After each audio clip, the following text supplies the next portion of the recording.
Baik, Assalamualaikum warahmatullahi wabarakatuh. Waalaikumsalam warahmatullahi wabarakatuh. Selamat pagi. Pagi.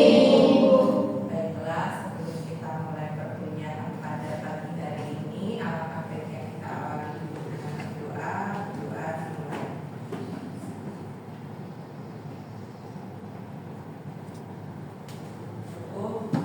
Untuk pagi ini karena belum ada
pembelajaran itu nanti kita membayangkan kalau kita itu mau merancang sebuah rumah, ya kan? Kalau kita itu merancang rumah, pasti kita itu inginnya hasilnya yang baik, ya kan? Sudah punya plan rencana, oh saya itu pengen rumahnya itu model yang Skandinavia atau klasik atau 2 lantai. Terus kita itu pasti sudah mikir, oh nanti kamarnya itu letaknya di sini biar bagus, ada kamarnya, seperti itu enggak? Ya. Terus selain itu kita itu juga milih apa kalau buat rumah, selain desain, terus material bahannya benar, terus apalagi kira-kira tukangnya benar, apalagi perabotannya benar sekali. Nah tujuannya apa? Tujuannya itu supaya hasilnya maksimal sesuai yang kita harapkan. Nah kalau kita sebagai guru mau merancang kelas kita itu pembelajarannya yang terbaik, ya kan? Itu apa saja kira-kira yang harus kita siapkan? Materi, terus terus suasana, manajemen ya, suasana kelas, terus apalagi modul, terus apa? Tahu ya. Dan ada lagi itu karakteristik peserta didik. Dan kita sebagai guru itu harus punya pengetahuan tentang karakteristik peserta didik. Karena apa? Di SD itu, ya kan, kemarin sudah belajar tentang teori belajar, tentang perkembangan kognitif yang disampaikan oleh Piaget, ya kan, masih ingat nggak? Jadi yang pertama itu ada tahap sensori motorik, itu dari sampai umur 2 tahun yang merangkak belajar bicara, itu kan perkembangannya menggunakan sensori, panca indera dan juga motorik. Kemudian ada tahap apa? Praoperasional, sebelum siswa itu bisa menggunakan logika berpikirnya, proses mentalnya itu di usia 2 sampai 7. Kemudian ada operasional konkret. Konkret itu nyata ya, jadi sudah bisa menggunakan logika berpikir tapi masih secara nyata. Itu ada di usia 7 sampai 12. Kemudian yang terakhir itu ada operasional formal, itu sudah bisa berpikir secara formal, abstrak ya, bisa menggunakan rumus-rumus fisika, kimia, dan logika berpikir yang lebih tinggi. Kalau SD itu ada yang di kelas bawah itu masih pada praoperasional sama operasional konkret. Jadi kalau guru menerangkan itu ya harus secara nyata sebisa mungkin ya. Jangan apa yang susah mau menerangkan 1 tambah 1 saja caranya sudah susah. Yang cocok untuk SD kan kita bisa menggunakan budaya kata, misalnya bahwa pensil 1 tambah 1 jadi 2. Jangan langsung ditulis, kita tulis 1 tambah 1 berapa kan bingung. Jadi kita memudahkan dengan yang keadaan yang nyata ya. Terus selain itu tadi ada model, metode, strategi, materi, media, sumber, itu semua terangkum dalam apa? Modul. Benar sekali. Nah sebenarnya modul ajar sama rancangan pembelajaran itu sama ya, pada hakikatnya itu sama. Itu adalah persiapan guru untuk mengajar.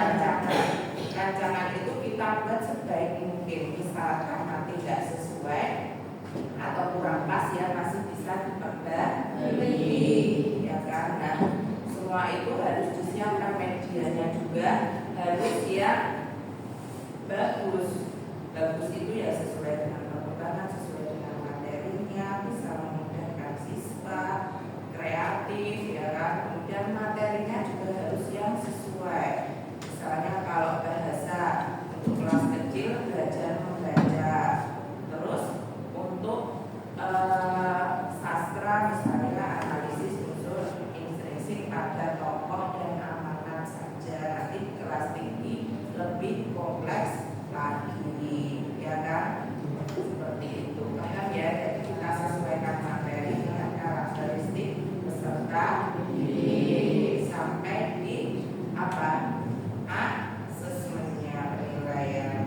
Nah, yang perlu diingat kalau membuat modul ajar itu harus nyambung dari depan sampai belakang. Misalnya kita itu tujuan pembelajarannya apa nih? Siswa dapat menjelaskan unsur-unsur intrinsik. Berarti nanti asesmennya itu juga ada membuat ya yang menjelaskan unsur intrinsik. Boleh pakai medianya atau kalian membuat soal sendiri. Nah, misalnya nulis profil pelajar Pancasila yang harus ada gotong royong di kegiatan pembelajarannya. Dan sampai nulis gotong royong tapi di kegiatan pembelajarannya tidak ditemukan, ya kan? Kemudian aktivitas yang tujuan pembelajaran itu juga harus ada di kegiatan pembelajarannya. Medianya juga sesuai. Tuh ya.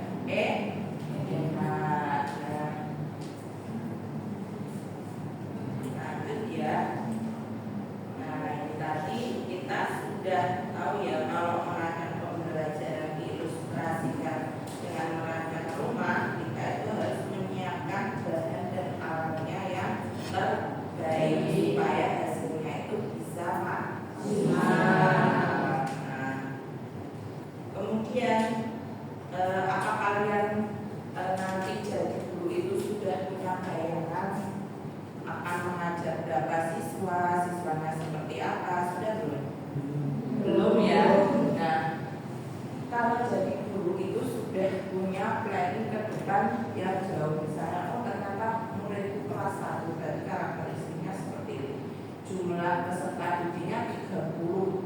Gimana kita itu mengelola 30 siswa itu biar lebih interaktif, kreatif, kemudian pembelajaran yang menyenangkan, kita bisa menghandle ya kan.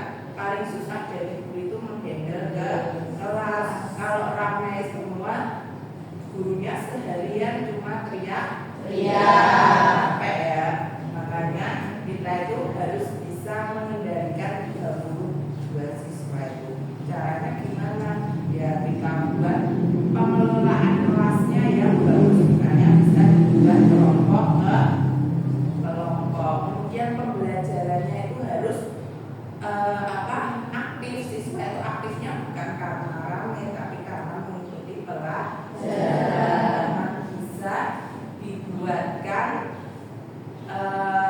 permainan, kan masih cocok ya kalau SD itu untuk permainan supaya siswanya itu bisa bergerak maju ke depan, menempel dan sebagainya. Bukan aktivitasnya rame, usil, nabok kacane ya kan, nabok temennya, lari-lari seperti pasar kan tidak bagus. Makanya guru harus punya antisipasi. Buatlah peraturan kelas. Jika ada yang ramai sendiri tidak mengikuti pelajaran, boleh kita berikan punishment, tapi punishmentnya yang sesuai. Jangan yang membuat mentalnya down, tapi juga bisa mendidik ya. Kemudian medianya buat yang bagus ya kan. Bagus ini medianya bisa membantu guru menjelaskan, terus merangsang aktivitas siswa. Paham ya? Paham.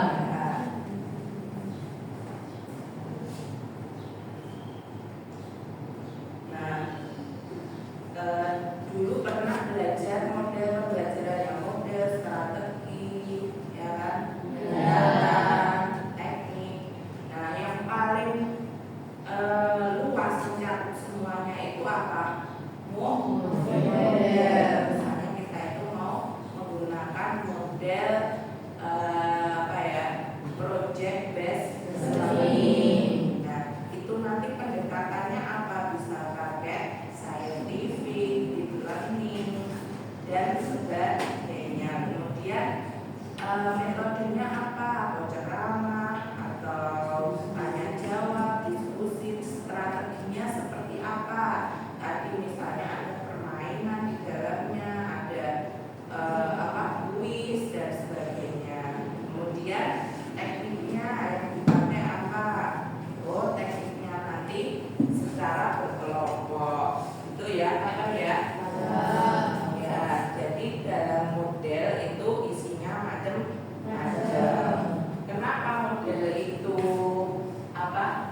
Coba Mas si Mas Ramzi baca coba Mas.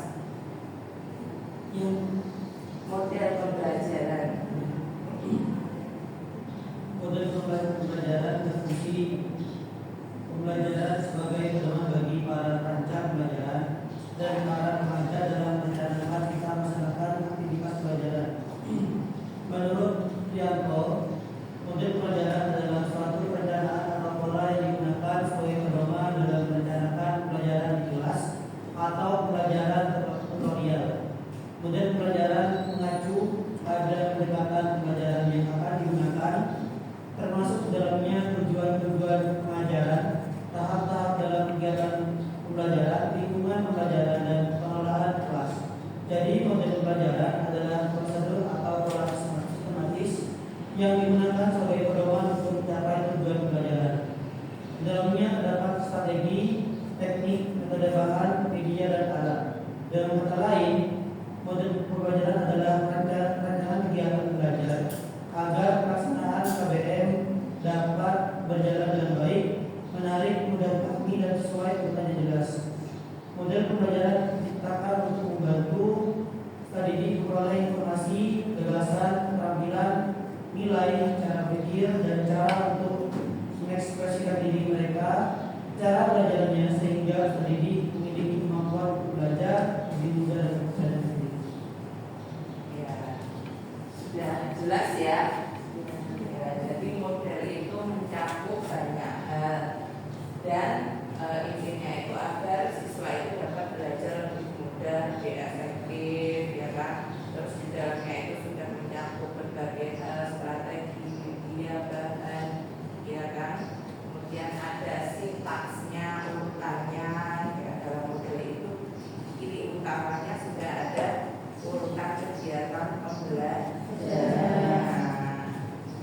Ada yang mau ditanyakan? Belum paham? Sudah ya, sudah paham.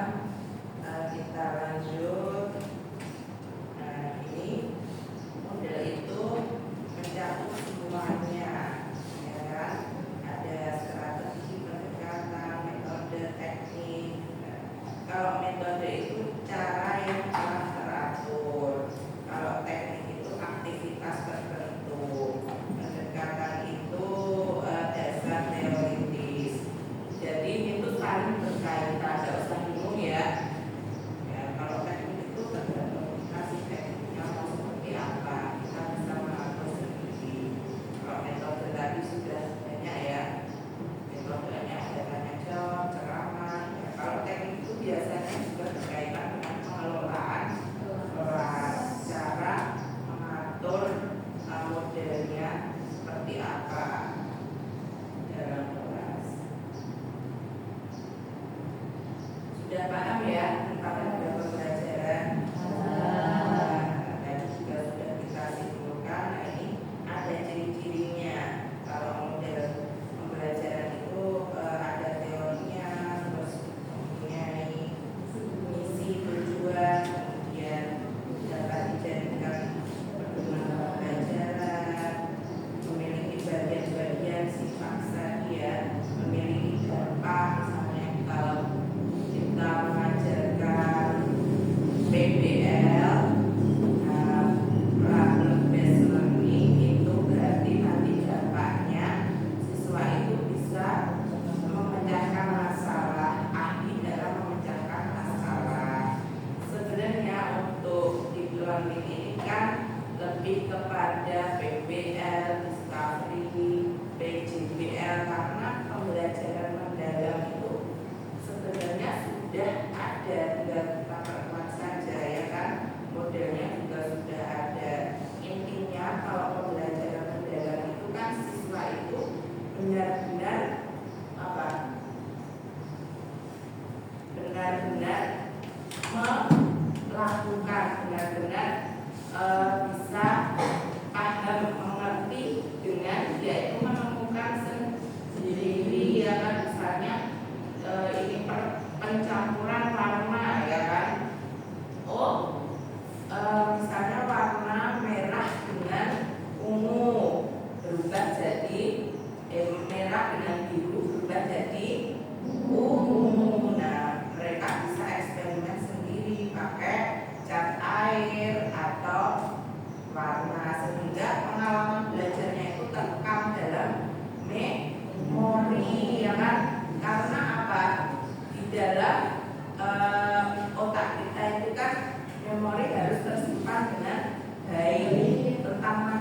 konsepnya nih kalau belajar tentang volume, intinya itu volume luas arah sekali tinggi, kalau terwujud ya sepertiga. Kan sudah ada, tinggal kalau kita tambah kelas itu mengkaitkan dengan pengetahuan kita yang sudah ada. Tujuannya kan seperti itu. Jadi dalam otak kita itu memorinya itu sudah tersimpan dengan baik. Sehingga kalau mau ambil memori bisa lebih cepat, karena pembelajaran yang kita lalui sebelumnya itu kan mendalam ya. Kita praktek langsung, kita tahu oh ternyata caranya seperti ini, padahal sebelumnya susah, tapi guru bisa membelajarkan secara mendalam, bermakna mendalam, ya kan? Gitu. Nah, ini ada contoh model pembelajaran, ada kooperatif. Kalau kooperatif itu pastinya kerjasama.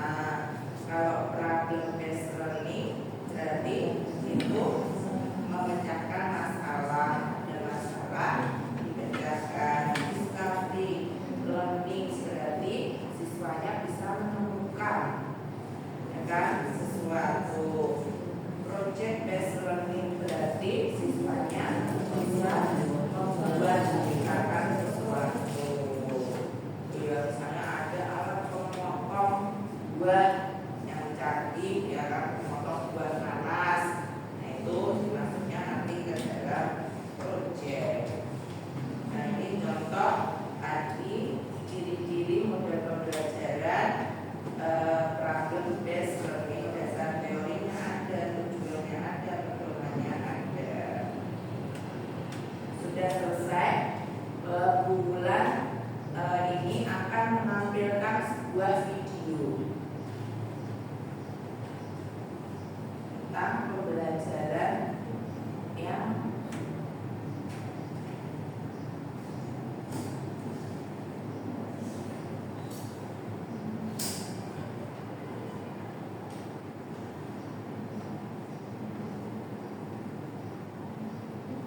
contoh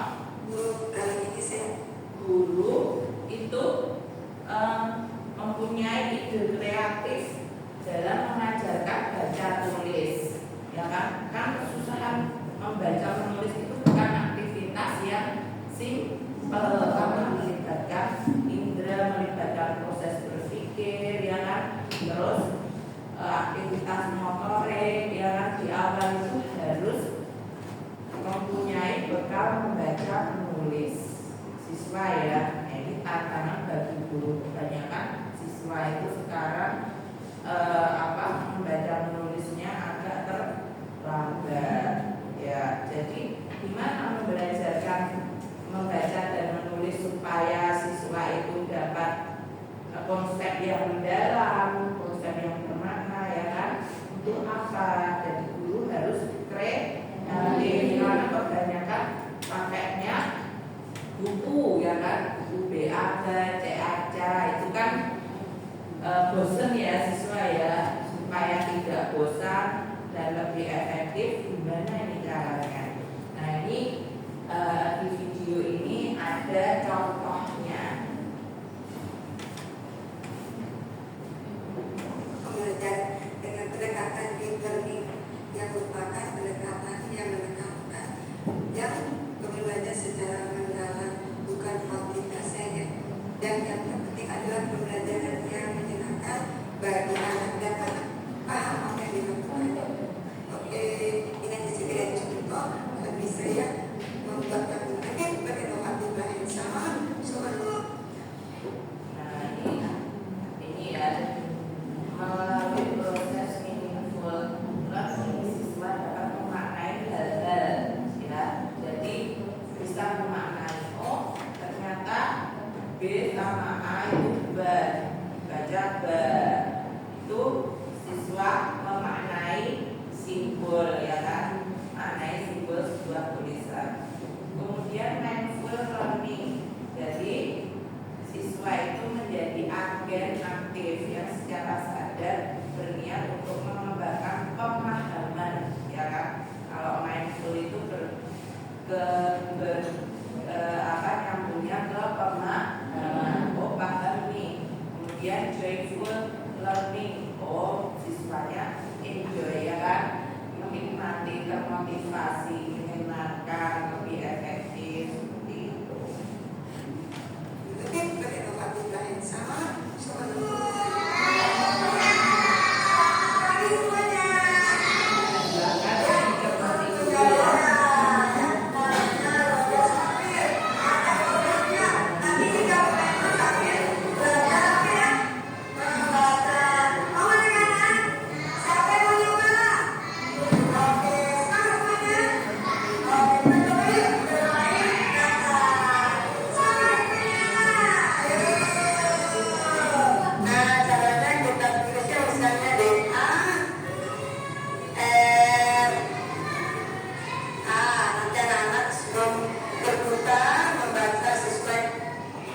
dicari pembelajaran bahasa Indonesia itu masalahnya apa di kelas 1 itu banyak siswa yang susah membaca, sebabnya apa, bukunya itu kurang inovasi.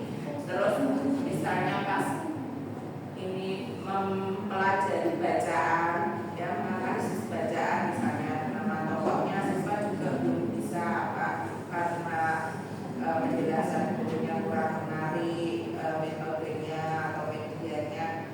Nah itu yang perlu kalian nanti buat supaya lebih kreatif. Karena saya punya masalah, kira-kira punya ide seperti ini bagus sih, belum ada sebelumnya.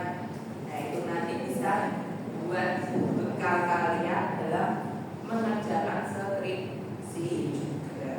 Nah, sudah enak ya, sudah ada produknya, tinggal uji cobanya saja. Nah, untuk minggu depan kita dulu. Nah, untuk sekarang ini kebetulan ingin kalian diskusi secara kelompok tentang video ini tadi, ya. Kira-kira videonya itu sudah bagus atau belum? Kemudian sudah mencakup deep learning tadi atau belum, di bagian mana, ya. Kemudian kurangnya kira-kira apa, ya. Kalau nanti kalian bisa membangkang lagi, silakan. Kurangnya di apanya, ya. Baik, untuk kelompoknya kita bagi ini saja ya, biar enak diskusinya. Ya, ini kelompok 1, ini kelompok 2, ini kelompok 3, 4, terus 5 ya. Itu ya. Silahkan bergabung, ditulis di kertas, tulis nama sama jawabannya, ya. Ini tadi ulang kembali ya.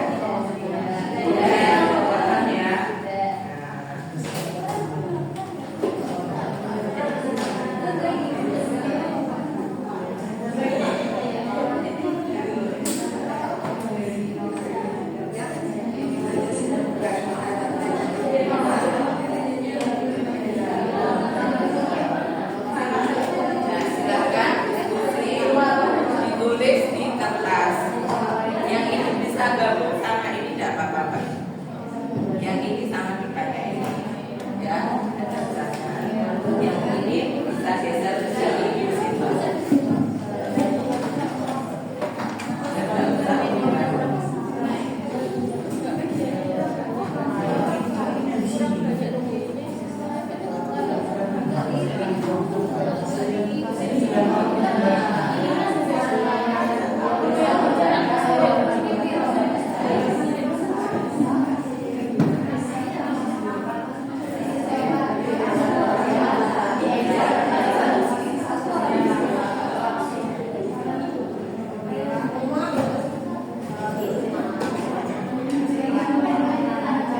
berfokus pada satu orang. Sedangkan di kelas itu kan kita mempunyai banyak siswa. Nah itu solusinya itu bisa pakai satu media untuk ditampilkan di depan ini secara besar. Jadi nanti itu gurunya bisa menunjuk salah satu siswa. Jadi siswa yang lain tetap inklusif dan bisa mendengarkan kepada yang lain.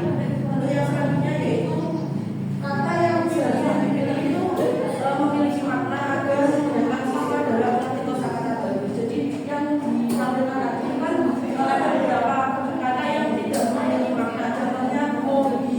Jadi siswa itu pasti memikirnya kata apa ya. Kalau untuk yang masih kelas rendah itu kan seharusnya mobil itu kendaraan yang biasanya lewat. Terus yang selanjutnya yaitu terlalu fokus pada satu huruf vokal saja.